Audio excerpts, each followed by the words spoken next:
evening, friends. It's Romania Black, and tonight we are going to talk about fangirling and math and terrible cheap wigs. So I'm Mei Mei tonight. Have my glass of wine, my Mei Mei costume, my terrible wig that definitely proves I do not need to be a light or platinum blonde. But we also have up here on the board a series of notes that have derived from fellow patrons and YouTubers over this last 2 weeks. So, fun times! So I want to talk about those, as well as my notes here before we dive into episode 3. But Wine Chan has joined us tonight because Mei Mei plays it classy, and Mei Mei, she doesn't settle for anything but the best. So, so I want to talk about, I'll set my cup over here, and talk about old whiteboard coon first and what we have up here. So these are basically notes that are mainly from 3 patrons, Jin or Gin, as well as Peach and Math. Because if anybody needs to tell us about Jujutsu Kaisen and Gojo's techniques, it's Math. So I kind of outlined these basically because I had a basic understanding of Limitless from the last episode, but not really. So I said, well, I'm an English major. Calculus is not really my thing. And so the patrons came in to step in to assist me in explaining how this all works. So we basically have this idea of Limitless being about adding and subtracting. And so Gege apparently, as a mangaka, loves math and science. That's wonderful. And I thought it was interesting because I feel like Jujutsu Kaisen and Chainsaw Man are on 2 polar spectrums of the battle shonen, because you know in battle shonen it's like they've got these amazing powers and they're over 9,000 levels, and with Gege and Jujutsu Kaisen it seems like he gives actual theoretical engineering mathematical principles to explain what's going on. And then you have Chainsaw Man with Fujimoto, and with Fujimoto he's just making a parody of shonen almost, where he's just like, yeah, he's just effing strong.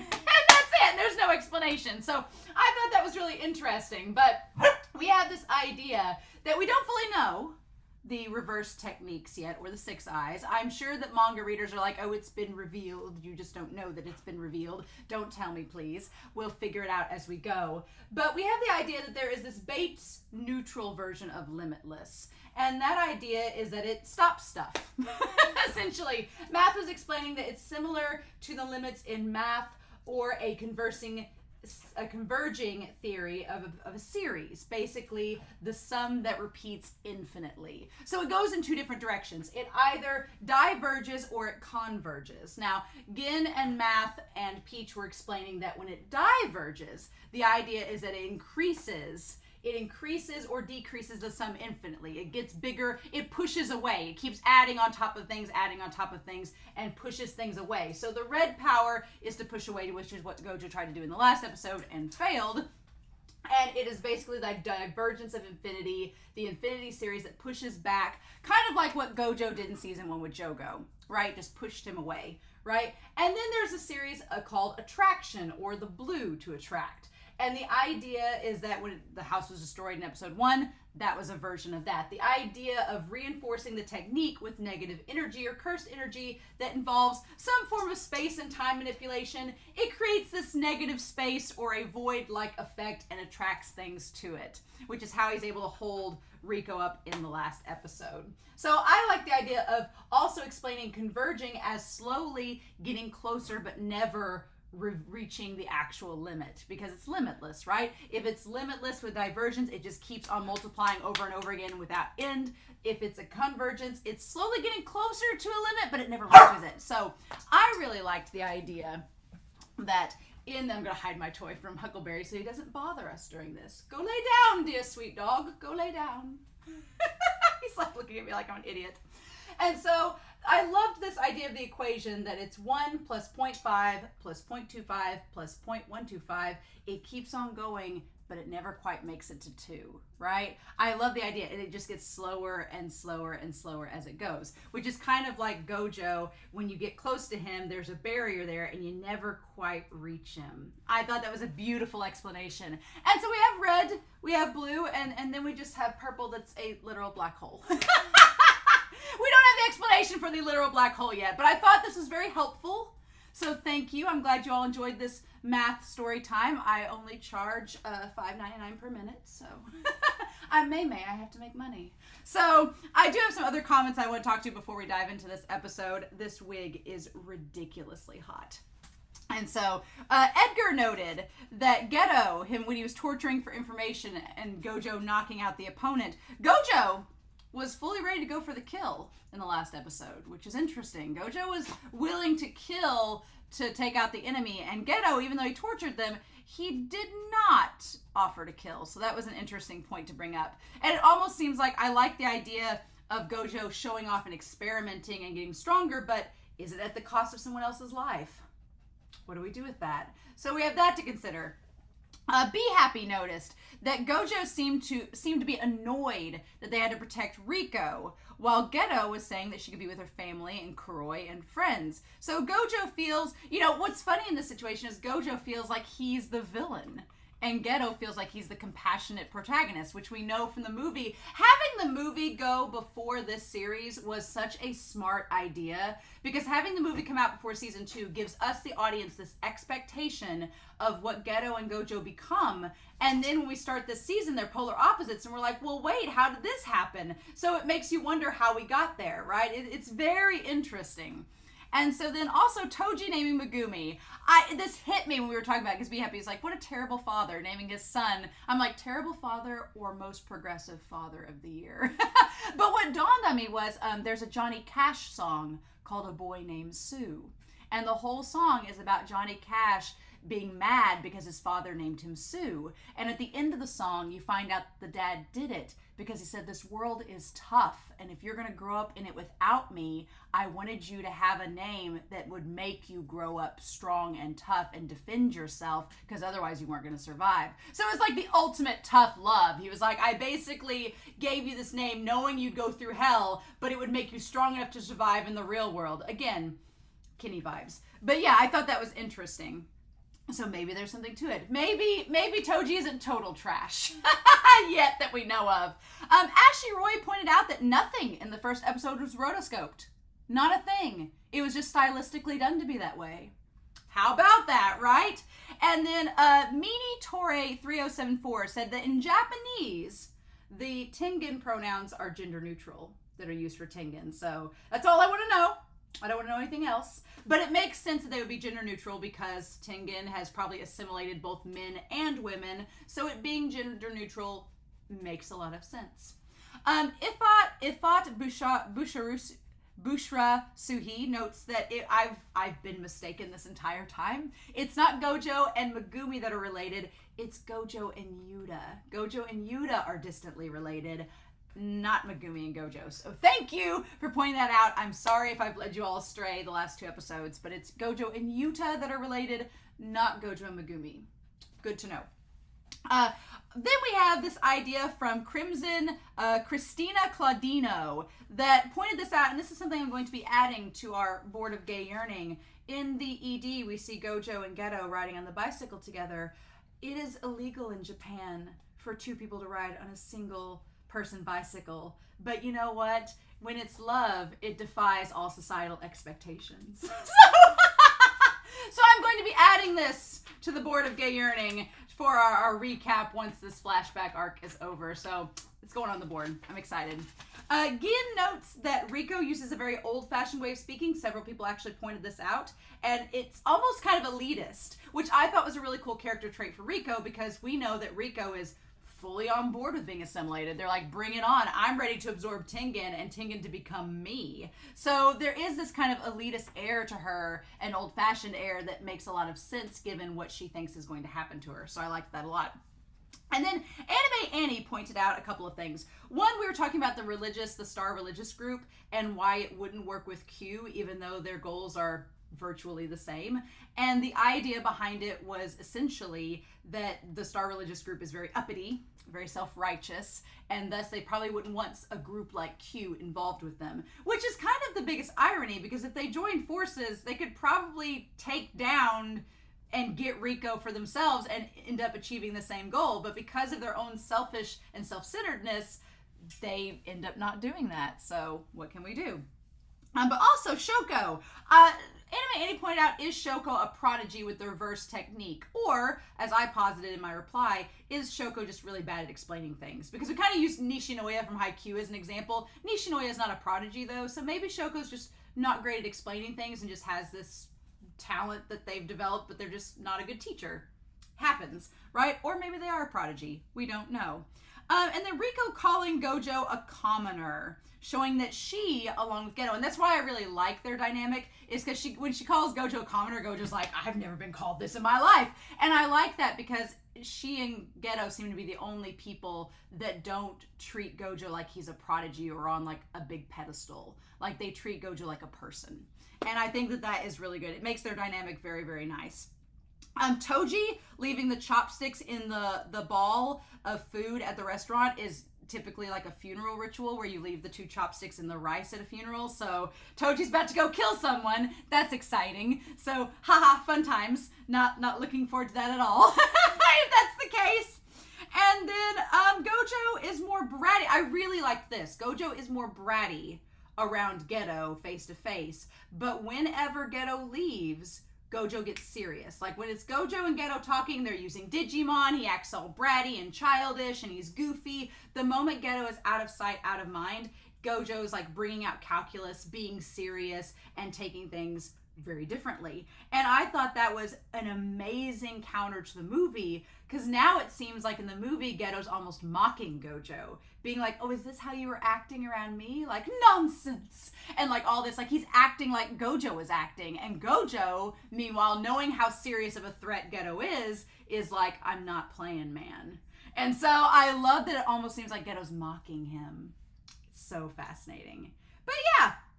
And finally, the Mediator's voice actor is the same as Kageyama from Twittering Birds Never Fly and Chad from Bleach, among other things. We've had him voiced in a lot of anime that I've watched. He has a really good voice. So I'm pretty excited about that. But yeah.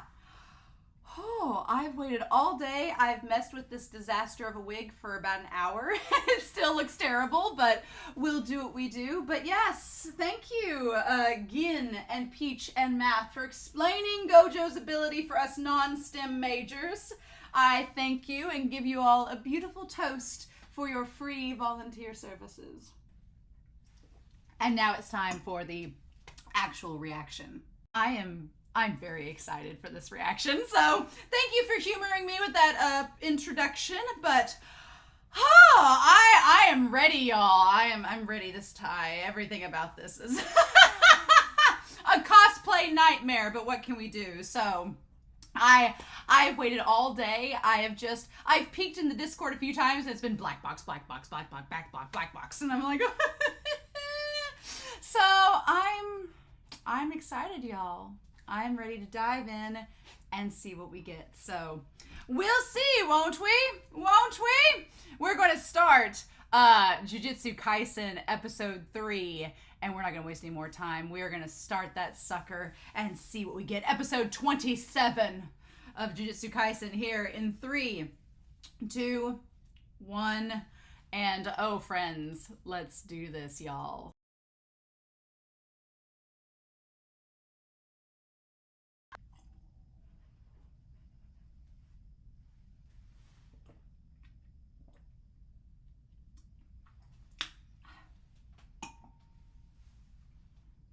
What?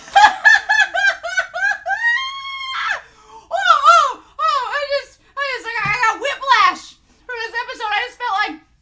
I just felt like Toji just grabbed my wig and tossed me from side to side.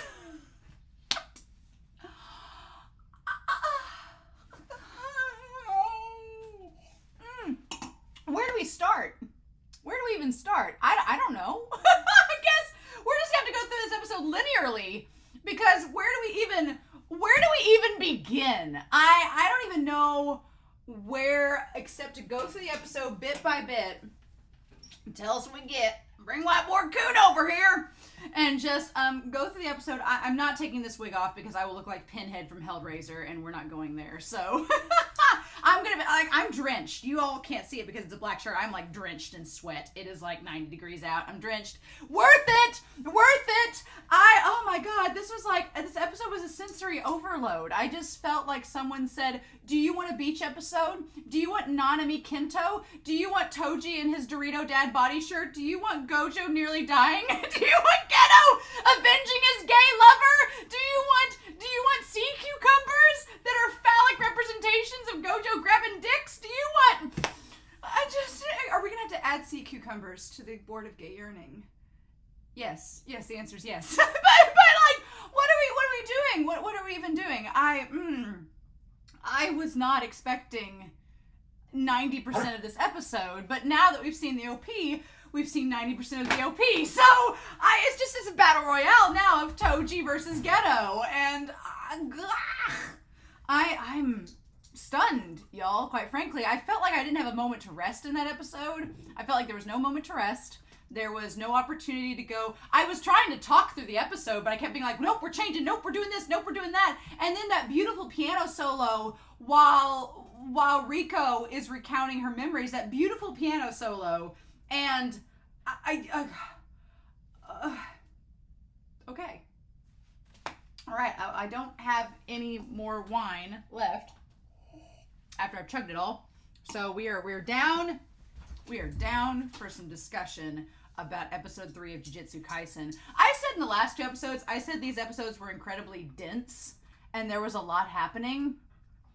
I had no clue. And the funny thing is that there is another series I'm watching right now. There's another series I'm watching that I can tell in the episode, I can tell that things have been left out of the manga, and I've asked people to tell me what that is.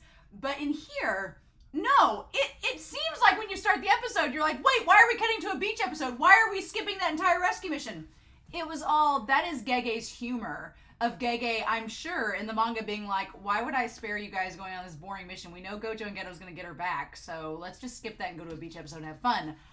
I'm fine with that, but there are a couple confusing things, and I feel like I was so flabbergasted by the episode that I need to go back and rewatch them with you all and kind of and plus I want to rewatch this episode because I want to rewatch this episode and savor it, because I'm not joking. There were a couple times where I wanted to like stop the episode and just pause and go, but I know I couldn't in the reaction.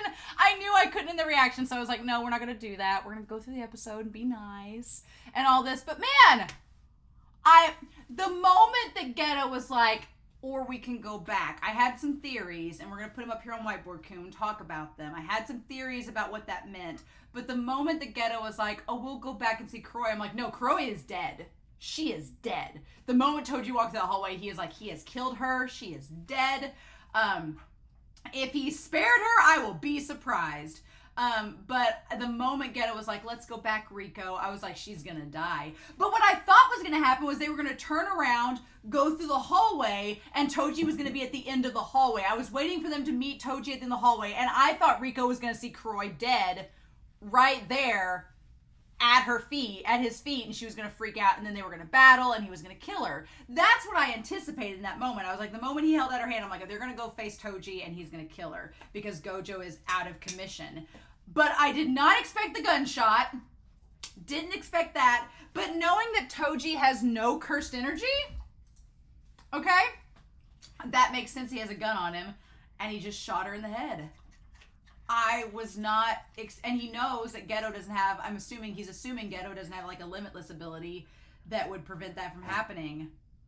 Oh my God. So we have so much to talk about. I don't know how long this discussion is going to be. If y'all stick with me, bless you. But man, we have so much to talk about. So let's just dive in, shall we?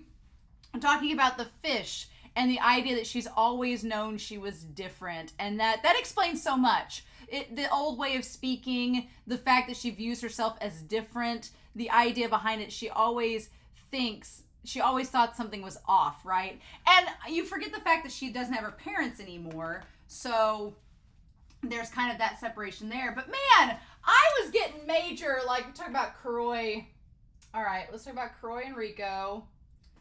just do. What's weird is that I was getting like very Historia and Ymir vibes from the two of them from Attack on Titan. I was getting very much like ladies in love, but then you see her as a kid getting led around by Kuroi, and then you realize Kuroi is kind of like a maid slash like, I mean, I guess you could say older sister, but she seems a lot older than Riko. She seems like at least 10 years. So she's been Riko's caretaker, right? And so that kind of makes the I love you at the end between Riko and Kuroi seem more like a familial, like, oh, I love you more, like, I love you like family, I love you like a friend, I love you like, you know, it didn't seem like romantic as what it could be when you see her like with her as a kid.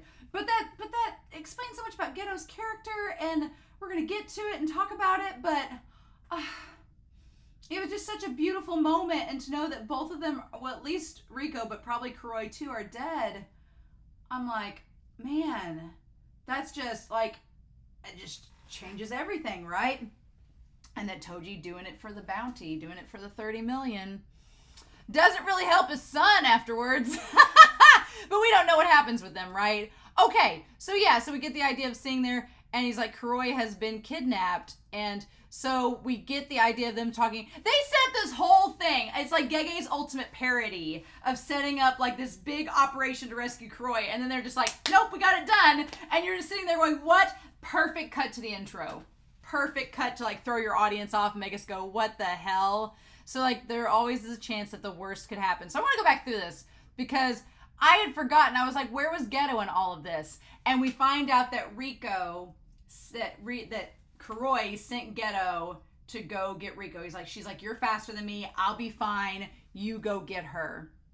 And so we come back to Getou. I want to talk about Getou in this. He's like, sorry, that was my mistake. Now, I had in mind at the very end, we'll talk about Getou. I had in my head that Getou had betrayed them all. I had briefly in my mind that Getou, for a hot second, I thought that when Toji first came out of the shadows and addressed Getou, I thought for a hot second that Getou had betrayed them, but he wasn't expecting Toji to kill her. At least not there. And definitely hadn't expected him to fight Getou. But I don't think that's the case. I don't think Getou expected Toji. I don't think Getou expected Gojo to lose. I don't think that's the case. But Getou, he feels sorry. He feels sorry for letting Kuroi get kidnapped. That he kind of seems like he blames himself for the situation. Getou's like, if I had stayed there, this was my mistake. If I had stayed there with her, then she probably wouldn't have been kidnapped in the moment. And Gojo's like, really? He's like, I don't even think this counts as a mistake. Gojo is so confident, right? Gojo is so freaking confident. I'll put Gojo up here. Gojo is just not bothered. He's not bothered because the boy with the silver spoon in his mouth has believed his entire existence that he cannot be. He's like, we are the strongest. We're not going to lose. We can't lose anybody. We are perfectly fine. We've got this covered. Like, Gojo's confidence is so through the roof throughout all of this. He says, I underestimated how our enemies would value Kuroi. Their next move will probably be to offer an exchange for her. But they bring up a really good point. They're like, we have Amonai, so it doesn't really matter. They can't really do much because we have the piece that they want. So they're kind of a little bit at our mercy in this leverage, right? They're kind of at our mercy just a wee bit. They're like, if they set up the location, we can make it work. We will lull them into a false sense of security, making them think that they have the upper hand, and then we'll go in and trash them, right? He's like, I'm taking Amonai back to Jujutsu High right now. We can have Shoko or someone stand as a body double. Could you imagine? I just love the idea that they thought they were going to use Shoko as a body double. I can just imagine going up to Shoko being like, so you want to be a body double for her? And she's like, no. I just love that was on the table. And then that's when Amonai says, no, I'm going to this deal.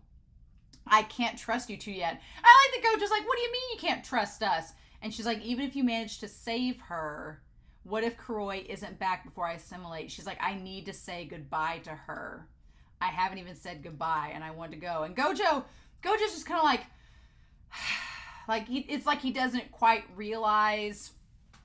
And we've talked about this in the last episode, that Gojo, the funny irony of all this is Gojo is the distant one that doesn't seem to care, and Getou is the one that cares. And we know from the movie and later on in the series that gets totally reversed, right? So Gojo's just like, fine. And when he goes up to her, he's like, the kidnapper is going to reach out to us eventually. They're smarter than we expect. And yeah, you see Getou look kind of guilty there in the background. But he says that, and bringing you with us is...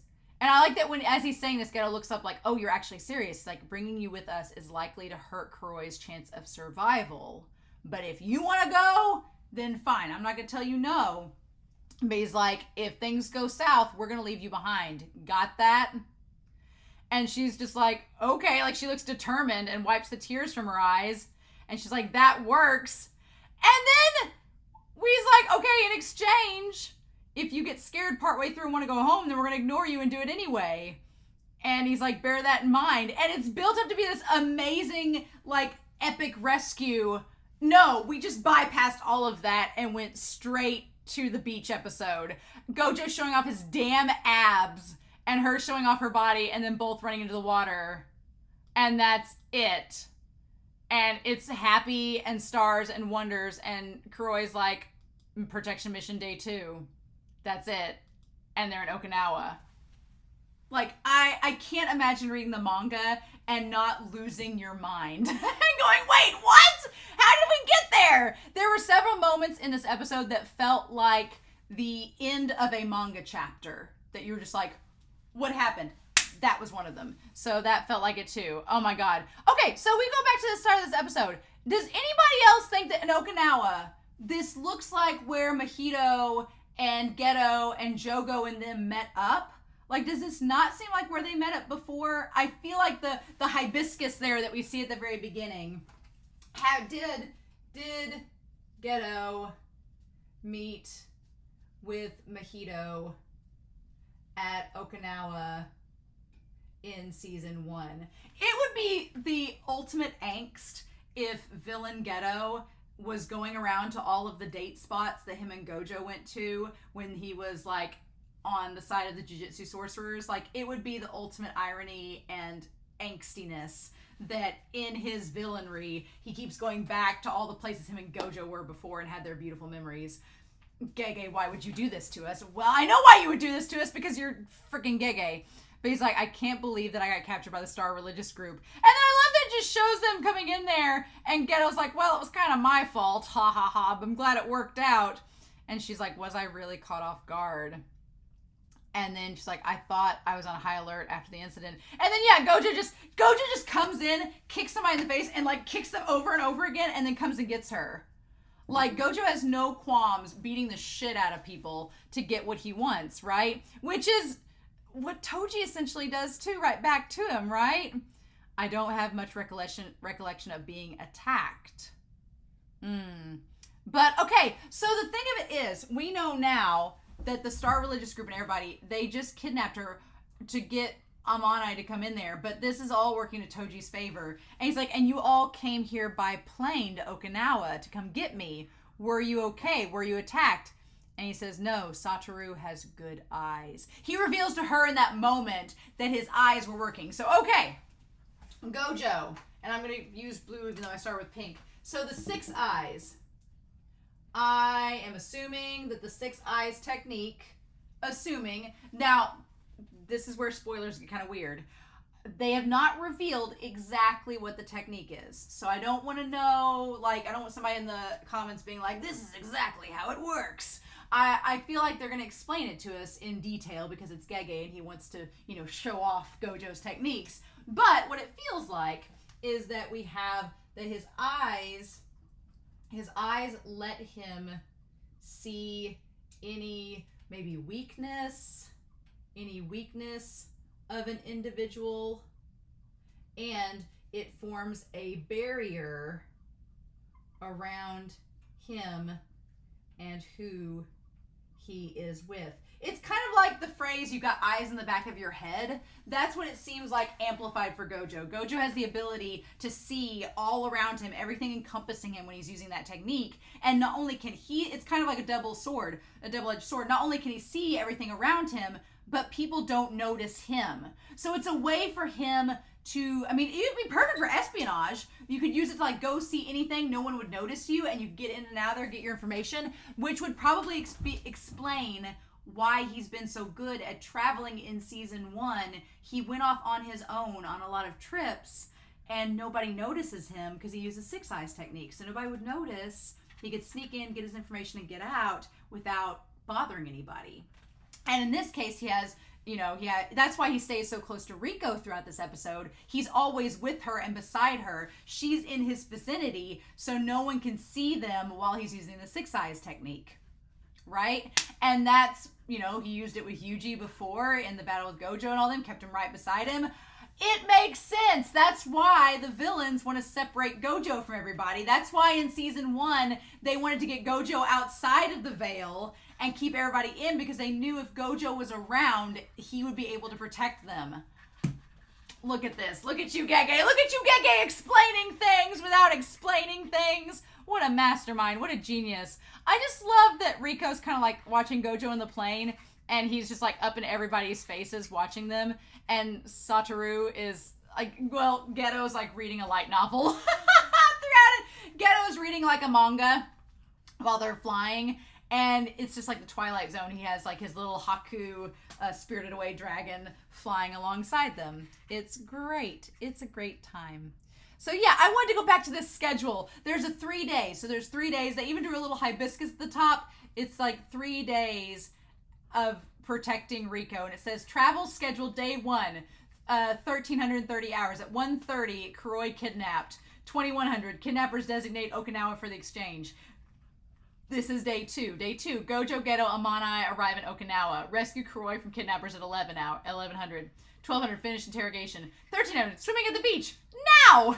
1,500, oh my god. And day 3 is Amanai's bounty is taken down. Assimilate with Tengen-sama after sunset. So they've basically just kept her around and are getting her back to Jujutsu High before sunset, where the bounty is taken down. Because they're like, once the bounty is off, then the people are going to stop coming after her. It's going to be okay at that point. I just love this little schedule. It's like something a high schooler would make, even with the cute little, protection mission finished. Ah, ha, ha. Ha, ha. Oh my god. Before she's, killed. They would choose a rural area with a poor transit infrastructure. Who knew they would do that? And she's like, you don't think they plan to take over the airport, do you? And he's like, maybe, but we'll be fine. We're not the only ones who came here. So, okay. So this part was kind of weird. This was the only part that was a little bit strange, was we have Naha. Let me put this on here. We have Naha Airport, which I don't know if Naha is near. I want to look up, I don't think it's spoilers to say where Naha Airport is. Naha near Okinawa. Beaches near, okay, so it is. Yeah, the 12 best beaches in Okinawa. Naha is the tropical beach. Okay, cool. That's easy peasy. So yeah, I feel like they're like, this isn't a mission fit for a first year. Oh my god, look at NANAMI! Look at first year NANAMI. So he's the same age as Gojo and Getou. Or no, Gojo and Getou are second years. So he's a year younger. Okay, so we have the first years. We have NANAMI.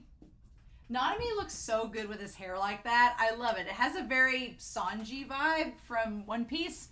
I like it. But yeah, he's like, this isn't a mission for first. I love it. He has a very Midorima, like, complaining, like, why are we going on this? This is something a first year should do. It's so weird to think of, like, Gojo and Getou as second years, like Maki and Panda, and then NANAMI and this other bright-eyed, bushy-tailed kid are the ones that are first years, like Yuji and Megumi and all them. It's so cool to think that. It's like, this isn't a mission fit for a first year. Then we have, oh, I'm psyched, though. I'm not gonna die. And then we have our walking death flag, which is Haibara U. Haibara U. And he seems so sweet. He seems like the sweetest kid. He says, oh, I'm really psyched, though. He has like a very Yuji vibe. He's like, I'm so psyched. I want to show off in front of Getou-san. So, interestingly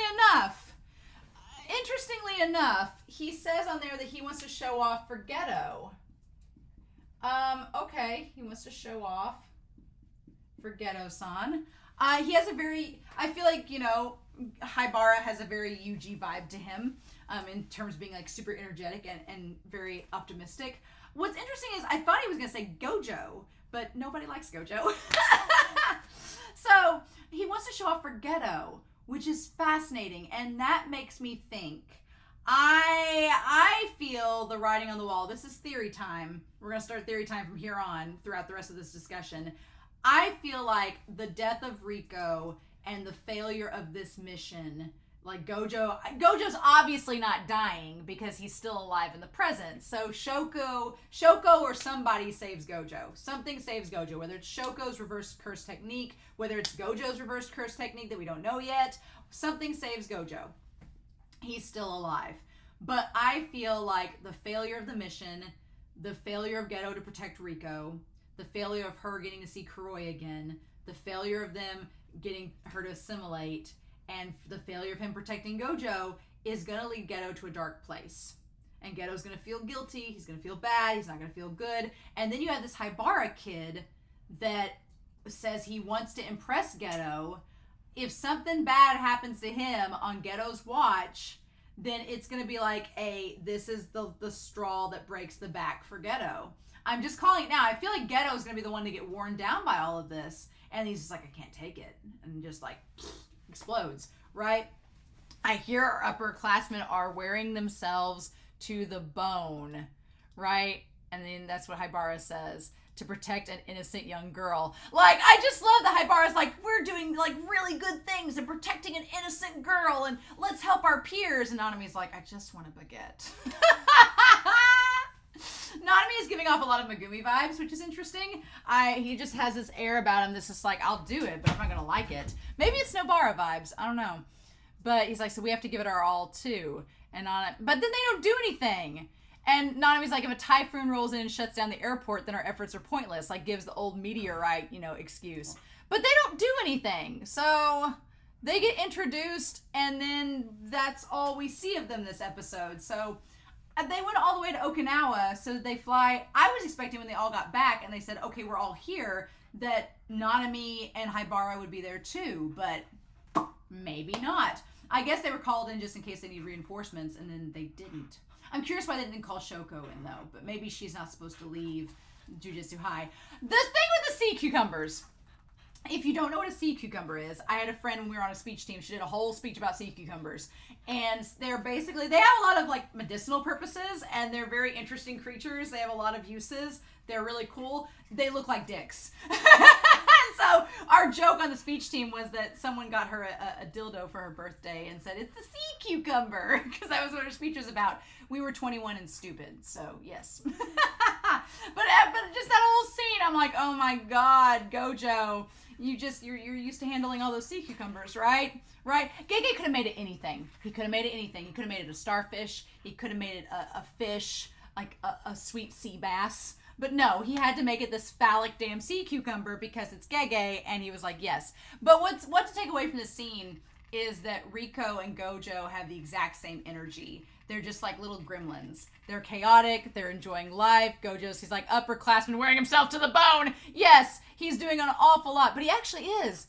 And the whole time, okay, the glasses, the bandana, they all make sense now. Why he hides his eyes. So you can't tell when he's using the 6 eyes. That's what it is. The bandana and glasses are to hide his technique being used. Oh, that all makes sense. I figured that there was a reason to protect his eyes, because why would you do it? But the whole time, it's so you can't tell when he's using the technique. He's been using it this whole time, and Getou knows because he gets close enough to see the tiny flecks of his eyes and see his eyes glowing. He can tell he's using the technique, and that's why Gojo wears. So all those times he's pulled the bandana down in season 1 and showed his eyes glowing, he was using 6 eyes. Oh my gosh. Well, now I want to go back and rewatch the whole season and find out how many times he's been doing this. And they're like, oh, it's so gross. Yeah, apparently the saliva or something that they emit is used for things. I don't know. But you just see Gojo holding them like hot potatoes, and Geto's like, well, yes. Should we be sightseeing like this? Satoru's the one who suggested it. Yeah. He's showing consideration for Riko-chan in his own way. Yeah, though it is getting close. And so I like that Gojo's just sitting there laughing at her getting knocked down. Like laughing at her. He looks like the grandpa from Courage the Cowardly Dog, but like his jagged face and everything. So this is the part that is so sad about it all, is that Gojo was giving her. He was giving her a chance to live before she died, before she was assimilated, right? Because we find out, they go back to that erasing line from episode 1. I was like, I wonder if they're going to go back to that, and they do, and say that they realize that by her getting erased, it's more serious than just assimilation. She's going to cease to exist, to become part of this entity, right?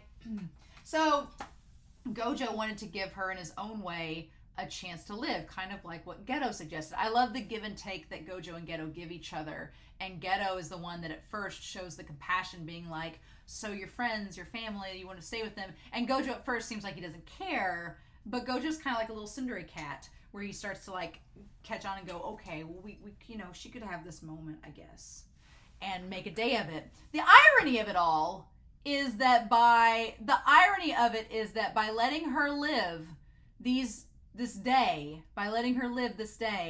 she dies. Because again, Toji was wearing Gojo down, knowing he'd use the technique until he wore himself down. And if they'd just gone straight back to the high school and just went straight to Tengen, they even established she could have gone into the barrier where Tengen was and waited till she assimilated. She'd be by herself, sure, but there's no way anybody can get past the barrier once you enter. Or once you enter, you're not getting out of the barrier. So if they'd just taken her back and she'd gone straight there, would have been done, but then she wouldn't have got to have this experience. So it's the question of what's better. The good thing about it all, and this is as awful as this is to say, because I'm really sad that Riko's dead, even though we all kind of saw it coming. She was gonna either get assimilated or die. She's not in the present, so something happens. I don't think they just let her and Kuroi run off into the distance, even though that's what we want. The thing about it is, and I will say this, she got shot in the head and instantly died. Make that what you will. If of all things Toji could have done, he just done. It's over. She's dead. Like, that's awful to think, and I hate it, but I'm like, well, she didn't suffer. She's dead. That's it. I mean, for what it's worth. But when you get on this, she says, boo, let's head back tomorrow morning instead. And so he convinces Getou to head back. He says, but he's like, oh, the weather's holding steady, right? So besides, there are fewer curse users in Okinawa than there are in Tokyo. Let's keep it a little more serious, Satoru. He's like, it's better if we run out on the time limit. If the time limit runs out while we're in mid-flight, right? So he's basically saying, like, if we wait till tomorrow to leave and leave a little bit later, then the bounty will run out while we're mid-flight, while we're traveling, and then it'll be a little bit easier to get back into the high school. We won't be followed as much. The chances of us getting followed and tracked back to the high school are lower because the bounty will run out in midair. We'll be safe. It'll be fine. We'll get back easier. And plus, it gives her a little bit more time with Kuroi. And gives her a little bit more time there. And then, like, I love that Kuroi says, young lady, a starfish. And she's like, so it is. It's so cute. It's so cute. Why are they dead? And then that's when we get the close-up of Gojo's eyes, and they're bright blue. And Getou and Gojo, they're touchy-feely. They're, like, all up in each other's space. And Getou gets right up to his ear, being like, you haven't released your technique since yesterday, have you? Oh my god, just that shot. I just eat it up. Frame it, put it in a frame. He's like, you haven't slept either, and you don't plan to sleep tonight, do you? So the fact that Gojo took on Toji, running on no sleep and using a curse technique for over 24 hours and still put up that much of a fight against him, good sir. Good sir. What? And he says, are you sure we don't need to head back to Jujutsu High?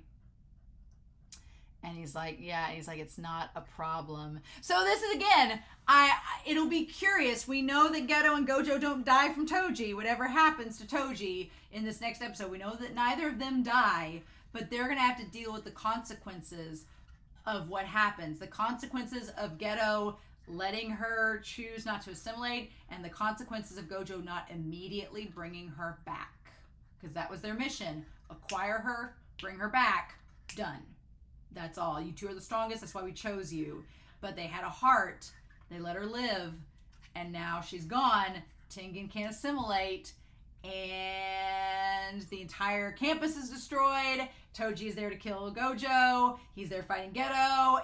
It's not good. Their actions have caused this big old thing. The ripple in the water. That is Toji was the ripple in the water, and it just went out of control. It's not a problem. Famous last words. He says, playing through 99 years of Momotetsu is far more draining. Famous last words. I don't know what Momotetsu is. What is Momotetsu? I'm going to look that up. Momotetsu. He said 99 years. Oh, it's a video game series. It's really like cutesy, and there's like a captain. It's a long-running board game style video game series where players travel by rail, ship, and airplane attempting to acquire wealth through business transactions of buying property, dealing with rival entrepreneurs and nemesis such as the god of poverty. What? Nerd! Gojo is such a nerd. Oh my god. And Getou's like, again, Getou has this look on his face like, I don't understand what these references are. I feel like Getou plays shogi and that's it. He's just like, okay, besides, you're here too. Shut up! Just get out of my hair, you two. Just be gay, do crimes. I don't know what else to tell you. They're just like, the board of gay yearning, y'all. Just the fact of them being like, I'm here, you're here, we're the strongest, the two of us. We can make it if we try. Oh my god, I cannot. And him just looking, and Getou just smiling at him. Get out of here, get out of town. And then, yeah, so they end up having this day. And then that's when Haibara says, NANAMI, they said they're extending their stay for another day. Do you think something happened? And NANAMI's like, I don't care. I'm just trying to get coffee. I love NANAMI just being like, you mean we're stuck here another day in the background waiting? I love it. I love that NANAMI having secondhand anxiety from Gojo when Gojo doesn't even know that he's caused it. Mm-hmm. And then, yeah, we have this beautiful moment where they share like this time kayaking, the two of them together, and then they go to the Hydrangeas. Come on now, I just finished Buddy Daddies, and you give us Kuroi in the pants with the shirt and Amanai with her hands. You give us the bisexual Hydrangeas, and you give them running through them.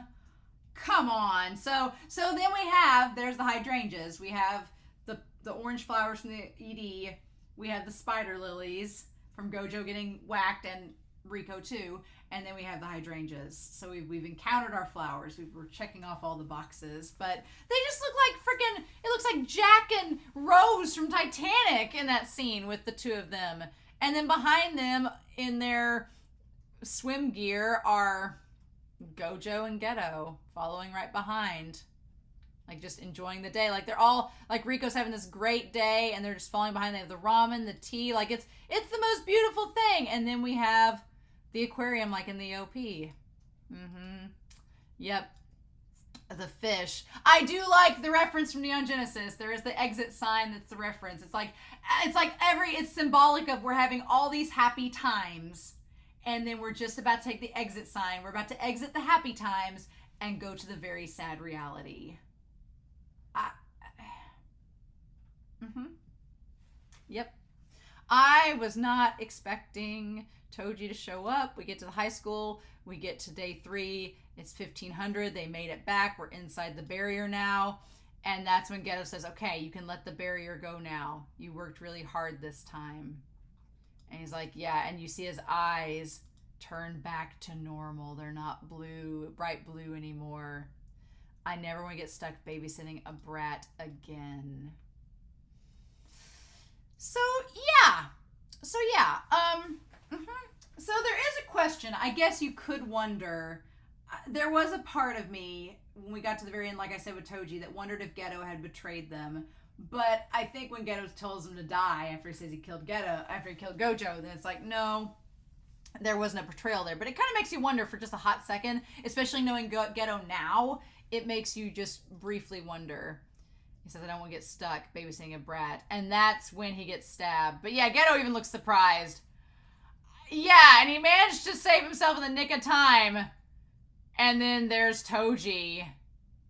We were just inside the barrier, and Toji's like, surprise, bitch. And he's like, he ditched the sweatpants. He's got the skin-tight shirt. I feel so betrayed, show, because I was expecting him to like rip off the sweatshirt and be all decked out underneath, and instead he does a sneak attack, and we don't have time for our fangirl to catch up with us until it's too late. Just, oh my god. And he's like, have we met before? He says, don't worry about it. I'm terrible at remembering guys' names too. So, does Toji have a grudge against a child? Did Toji develop a grudge against a baby? It establishes two things. It does. I'll put Toji over here. It establishes two things. One, it establishes that Toji is not good at memory with names. So that's kind of a play on, how's Megumi? And he's like, who's that? So it's like the whole thing about forgetting his own son. He says, I'm terrible at remembering guys' names. But you could also look at, he says he's terrible at remembering guys' names. So if he named his son after a girl with a girl's name, he wouldn't forget it. So that's it. He named Megumi so he'd remember his son's name because he's terrible at remembering guys' names. So it was to protect him. It's a boy named Sue. I'm on to something, right? Maybe. And then, yeah. And then we see like all these shimmering, as we get the intermission there. And then we see the snow. And I was like, why are we bouncing around everywhere? And he says, I once went to see the brat born into the Gojo clan with the 6 eyes on a lark. Just for fun. Just for fun to go see him. And we see him basically, I'm assuming the Gojo clan being one of the most prominent clans in the Jujutsu Kaisen world, they have a massive place. It's interesting because we see Gojo as a little kid in the little kimono, and we see the woman next to him, not with white hair. Mm-hmm. And we see him as a little kid, and then we see Toji standing there, and then he turns around. He turns around and looks at him with the eyes, the 6 eyes like on. And then he just slowly says, never before.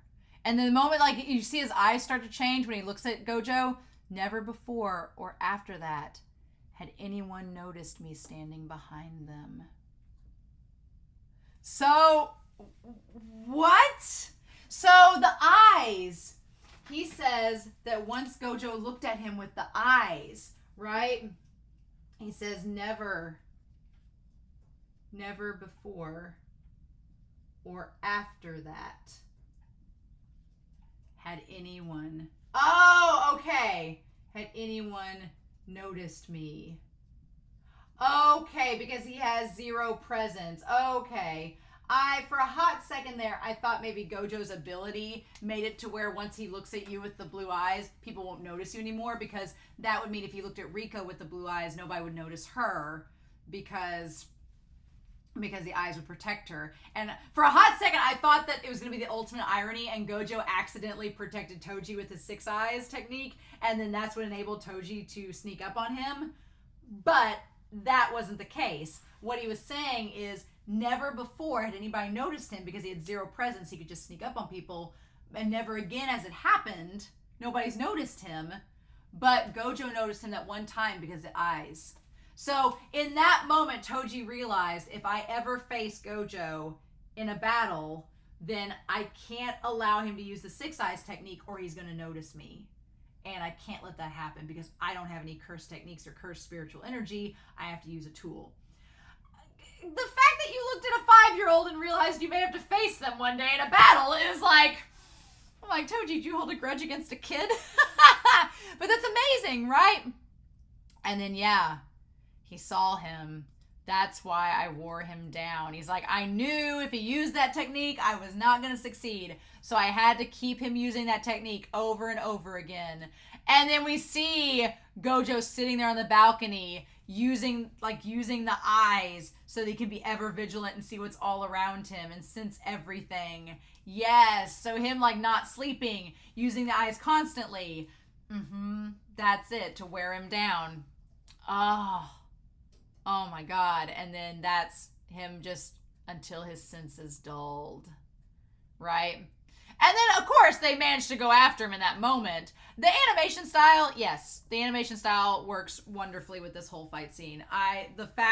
And he says no. He's like, I'm fine. And Gojo instantly plays it off like it's nothing. He's like, oh no, I'm fine. Look, it's just like I loved the example he used of the safety pin going through a knit sweater. Like it just goes through a hole. It pokes it, but it doesn't do any damage. He says, it didn't make it in time with my technique, but it missed my vitals.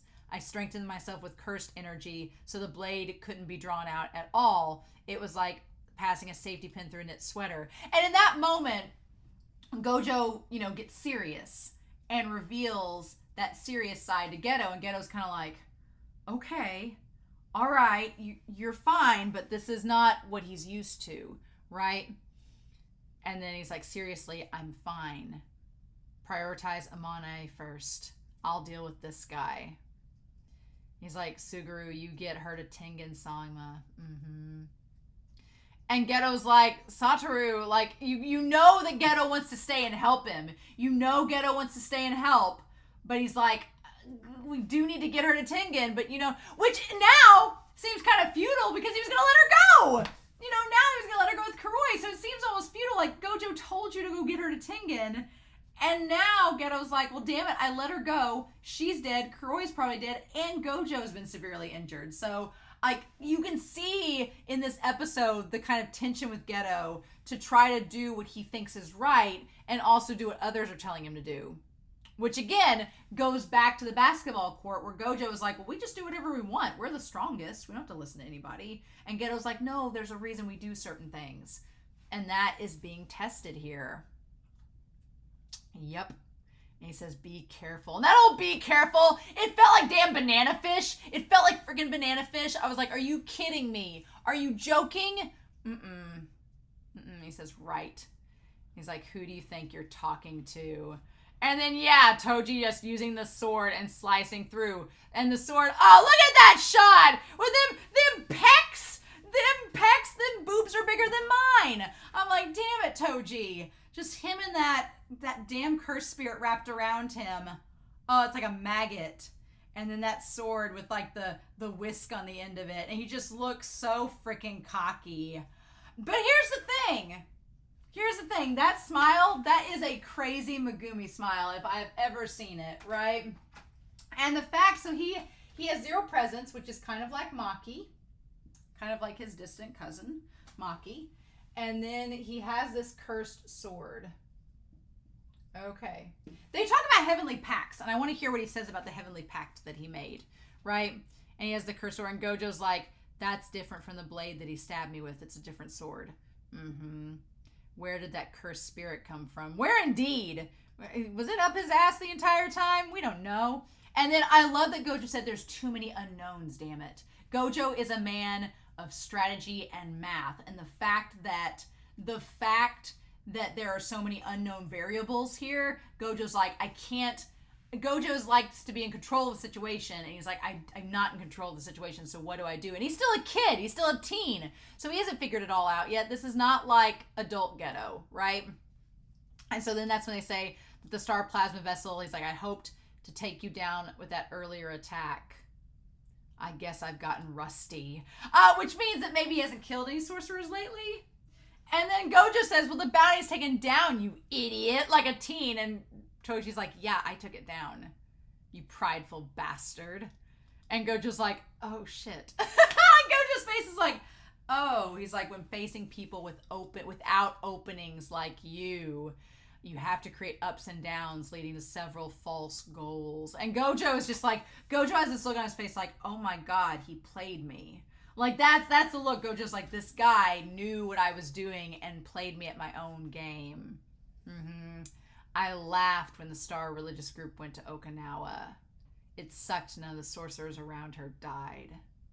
But if I hadn't set the time limit on the bounty and then the time runs out, then you wouldn't have released your technique until the very end. Oh, yep. Mm-hmm. And Gojo's like, well, is that so? And then you see the blue light come out, like he's trying to attract Toji to him. And he's like, nope. Like, And he said he's fast. And not just that, I knew there was something about him. Oh, the sword! It goes back inside the worm. Ew. Okay. He has 0 cursed energy. And he pulls out another sword. He has a heavenly pact gifting him physical prowess. Okay, so we don't know these heavenly pacts, but okay. So he has a heavenly pact. A heavenly pact that gives him physical prowess. Part of me wonders if like Maki would do something like that or has done something like that, because I forget how heavenly pacts work. I forget how heavenly pacts work in Jujutsu Kaisen. I don't. Maybe somebody tell me if it's mentioned in season 1. Tell me if heavenly pacts are mentioned in season 1 and what episode, what time, what's the explanation they give. Obviously, I'm not gonna look it up because that's spoilers. But I'm like, can Maki make a heavenly pact? Because you would think if Maki doesn't have cursed energy either, like Toji, then maybe she can make a pact as well. I mean, now I just imagine that Toji is like a buff gym rat and just goes to the gym nonstop and just to get freaking wrecked and shredded so then he can use these like techniques to handle it. But also, that could explain like maybe why he left, because we've seen the Zenin clan is kind of obsessed with bloodlines and obsessed with cursed techniques. So if Toji didn't have one, they might have been like, you were going to be leader of the Zenin clan, but you're not. And it also makes sense why Toji was allowed to leave the Zenin clan, because they're like, oh, well, he doesn't have any cursed energy anyway, so it's no big deal. But imagine Megumi. Imagine then he has Megumi and he has like this awesome technique. Yep, and so he has the knife there, and he's freaking fast. The animation style works so well with this scene. He's just bouncing around the trees like Toto in season 1, just going ridiculously fast. It's so good. Oh my god. And it feels a lot like from the manga panels I've seen of Jujutsu Kaisen, it feels like Gege's energy, like his line work. And then Gojo, of course, uses the blue energy to suck everything up, right? We established, well, I've erased it now, but we established what that power does, and it'll pull him towards him. And just, there's a brief moment, a hot second where he smiles. It's the tiniest moment, and Gojo's using his eyes. It's so brief, but he's just like, all right, let's fight. Oh my god, Toji's terrifying. He is absolutely terrifying. He can take a beating. He's like, I can't imagine anyone who knows my technique would come without a plan. Is that cursed tool your precious trump card? And then he's like, where'd you go? And you can't see him. He has no cursed energy. I can't rely on just my instincts. That's not going to be enough. And he's like, there's that cursed spirit wrapped around him. Maybe I could sense and follow its presence. But then there comes like, I just love that Gojo, it's like this interpretive dance. It's this beautiful dance that he does, like with the technique that he's developing. It's so cool. Like you can see the development of Hollow Purple, like in these movements. Like it's a work in progress, right? But I just love that Gojo is constantly experimenting, constantly getting stronger, constantly trying to figure things out and trying to work through it. I did not have the appreciation for Gojo that I do now until watching the second season. Because in the first season, they just paint him out to be like, oh, he's this OP mentor character that's always been really strong. But here you actually get to see the work in progress. And it's really, really cool. He's so damned fast. Yep. And then amplification. I love these. He's trying to make purple, Hollow Purple, and he's just not there yet, right? But it's so beautiful. Like, it's all, and it's the same blue as like the fish tank. It's really cool. And then he just destroys everything around him. So badass. And then Toji's like, well, why'd you do that? And then we see all of these cursed spirit flyers. Yep. Fly heads. Yeah, they're just all little random gnats, like little cursed gnats. And he's like, why was he keeping them inside that cursed spirit? And he's like, why are they all here? He's like, I can't tell where he is. He's created a blind spot, but that's not it. The idea is that he's actually trying, he's getting to Amonai. So this is just a distraction, right? But it's not just a distraction, it's to throw him off. It's to make him hesitate and not use his technique, and then there he is, and you can't sense him. Yep. And oh my God, he goes like, he says, there's no way your 6 eyes would overlook the unusual cursed energy oozing from this cursed tool. Though, that finally, got you to focus on defense with your technique. Oh my God, that's just, And then he just like slices through him. It felt like, felt like Levi going, felt like Zeke was getting his just desserts. It's just like he wastes no time just attacking him, like cutting him. And I feel like in this moment, Gege is taking out all of his frustrations on Gojo as a character and just letting this moment happen. I feel like I wonder when Gojo let out that little poof if there was something to it, to protect him maybe. But I feel like Gege is like, I'm going to take this moment to let Gojo get stabbed 100 times, vent my frustrations, and let this like cleanse me. It is gory and disgusting. And then Toji gets up. The special grade cursed tool. So it's a special grade cursed tool. The spear. The inverted spear of heaven. By inverted, do you mean it's like hell? The inverted spear of heaven. Its effect is the forced release of any active techniques. So when it gets you, you have to release your technique. So that's how it got through the barrier. It forces the release of it. Oh. What's funny is that Toji surrounds himself with all these like cursed spirits and everything. And then with Megumi, we're going to see the exact same thing with like the frogs and all of that. So it's very, and it's kind of like a plague. Oh, that's kind of cool. So you kind of have like, we see like the plague with the locusts.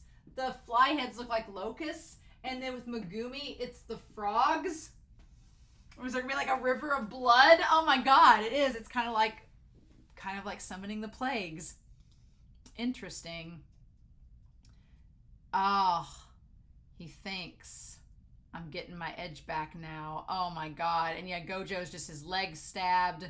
He's been cut from like the neck down. And like all the bugs landing on him. Oh my God. I mean, we know he doesn't die. So Shoko has to protect him somehow. And then we have the elevator scene and everything. This whole time, I was like, you guys might want to pick up the pace. You might want to go a little bit faster. Maybe, possibly, get there, hurry up before Toji gets down there. And then Kuroi, like, says her goodbye. At least Riko got to say, I love you and goodbye to Kuroi. At least they got a proper goodbye before both of them were killed. At least. I say Kuroi because there's no way Toji let her live. There is no way. Unless she just managed to get out of the elevator before, but I don't think that happened. And Getou seems so, like, he's just so sweet about it, right? He just smiles and he's like, okay, here we go. And then they get there and they're in Tengen Samon's territory. And it's like a little city. That's kind of the cool thing. It's not what I expected. It's like a little city. So I guess, if you're stuck down at the bottom of the school, maybe you get to hang out. There's a coffee shop. Make yourself some coffee. Maybe they keep people down there forever to like take care of him. I don't know. Take care of them. The foundation of the nation's key barrier. The main hall, the tomb of the star. The whole thing is like this big tree in the center, and it's got all the stuff wrapped around it. The interesting thing is it looks kind of similar to Hanami's tree from season 1 that he kind of makes that would disrupt the barrier. It's interesting. Once you descend the stairs, you pass through a gate and continue to the base of the big tree, and then you'll be inside the special barrier that's separate from the barriers surrounding Jujutsu High. So there's like a little city there, right? So it's kind of, I guess you got your own little village down there. Only those invited are able to enter. So that means other people have gone at some point. So I guess maybe people have gone and visited, or maybe people have been sent down there to take care of them. I don't know. They'll protect you until the assimilation. Okay. And they said, or you could not. They called this assimilation erasing. So the president, he said, the principal was trying to tell us to be aware of how heavy a sin that was.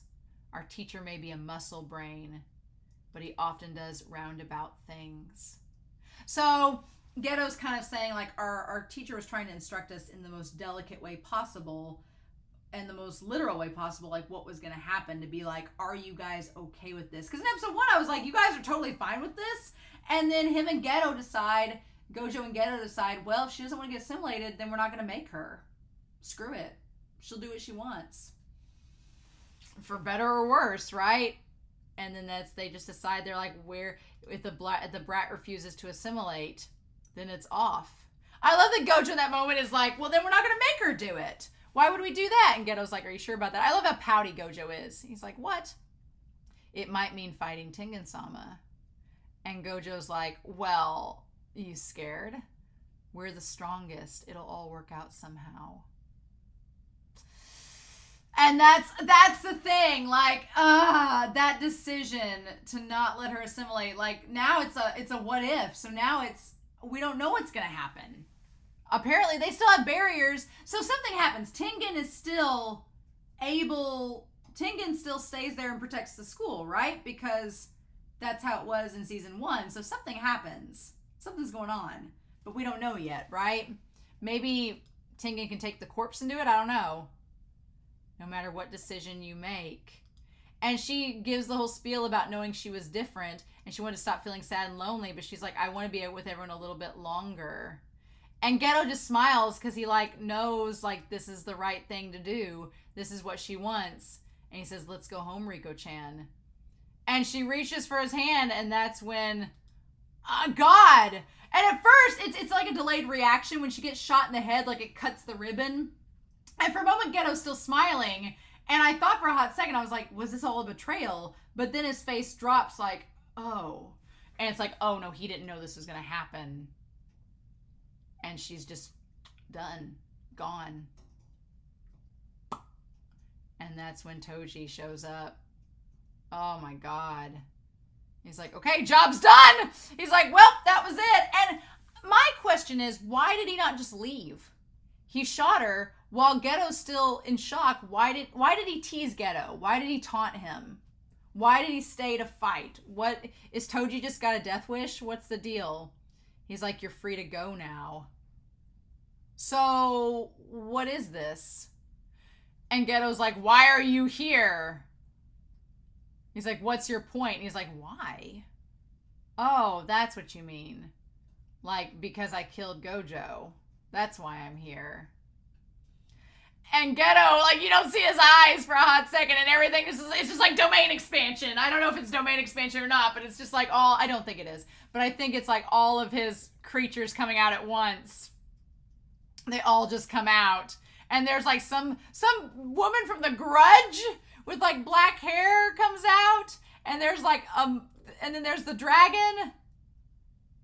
And then he's just like, is that so? Then die. And his face, like, you done. It was basically like Gojo. Oh my God. Gojo is Ajun and Getou is Ash. Oh my God. Is that what this is? Is that what this is? Oh my God. So yeah, why did Toji provoke him? Why did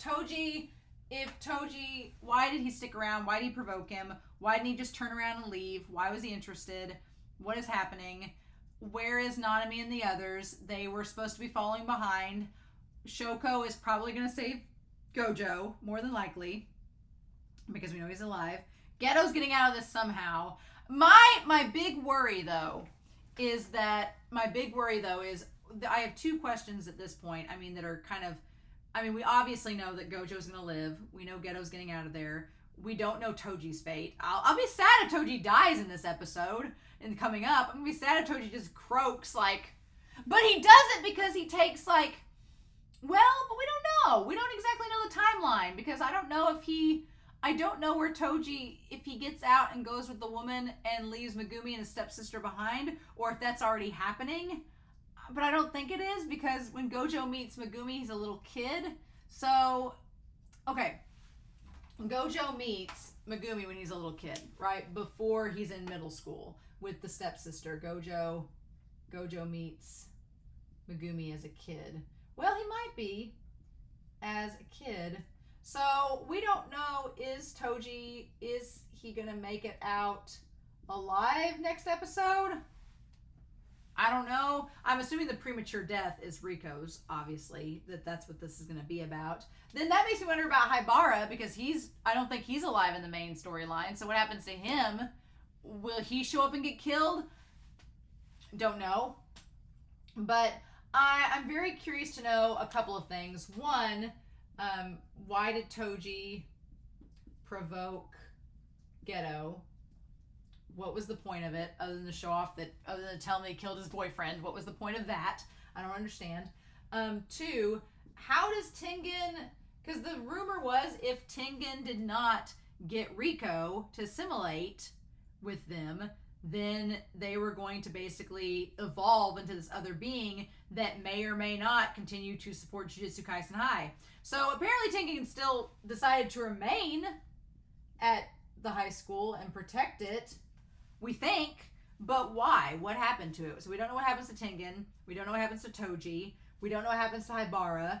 We don't know what happens with them. We assume Gojo is going to be saved by Shoko. My thing is, when all this is said and done, if Toji gets away, even if Toji dies or gets away, one of the two, regardless of what happens, I think he's going to get away. I don't think they would bring in somebody like this character that's massively, insanely popular and just kill him off in 3 episodes. But stranger things have happened. Just saying. But, so, if Toji gets away, Gojo lives, and the whole Tengen situation gets kind of escalated, then my theory is that I feel like they're going to try to pin blame on someone. And if Gojo asks, did you get her to the steps to assimilate? You had time. What happened, Getou? And Getou says that, and if Getou says, I told her she had the option and I was going to let her go and then she died, I mean, is Getou going to say that? Is he going to reveal that? Because I would almost think, my theory would be that they would boot Getou out or punish Getou for doing that. But I don't know. I don't know exactly what's going to happen next episode, but we have a beach episode. Like, we get 10 minutes of a beach episode, and then the show's like, well, so I'm glad you liked that. That's all you get. It's like, here's your beach episode. Hope you liked it. Hope you enjoyed. It's the last time we're ever going to have anything happy happen, and it's like, okay. I am so floored by this episode, and I've talked for an hour about it. So, yeah. This is a really good episode. This whole season's been amazing so far. Somebody pointed out that we're going to have this show for like 6 months. And I was like, hello? But I'm really excited. So I'm very curious to know your thoughts down below. I really enjoyed this episode. Holy cow. I cannot wait to see what else is going to happen. But I'm so curious about Toji, the relation to Maki, the fact that they both have they both have 0 curse energy, the tools that he's using. I'm like, yes, please. Will he use some of the tools that Maki used, like the bow staff or like the nunchucks? Will he use some of those in battle? I don't know. That would be amazing. But regardless, we know Gojo and Getou are going to live past this incident. If Toji lives, Gojo is going to have, like, a target on him. Like, no. It's on. Right? Because not only did he kill Riko, but he also got Gojo's goat. And I feel like Gojo's not going to... He's going to be like Michael Jordan and be like, and I took that personally. He threatened my boy... Both Getou and Gojo are sitting in the chair Michael Jordan style, and they'd be like, he threatened my boyfriend, and I took that personally. I'm so excited. So, yeah, I'm going to get out of this wig and it's the hottest thing you can imagine. But I'm gonna get out of this wig and I'm gonna start editing, and I will talk to you all very soon. But I hope you all have a wonderful week. Please stay safe, take care, but holy cow, I'll be back next week dressed as somebody for episode 4 of Jujutsu Kaisen. Bye!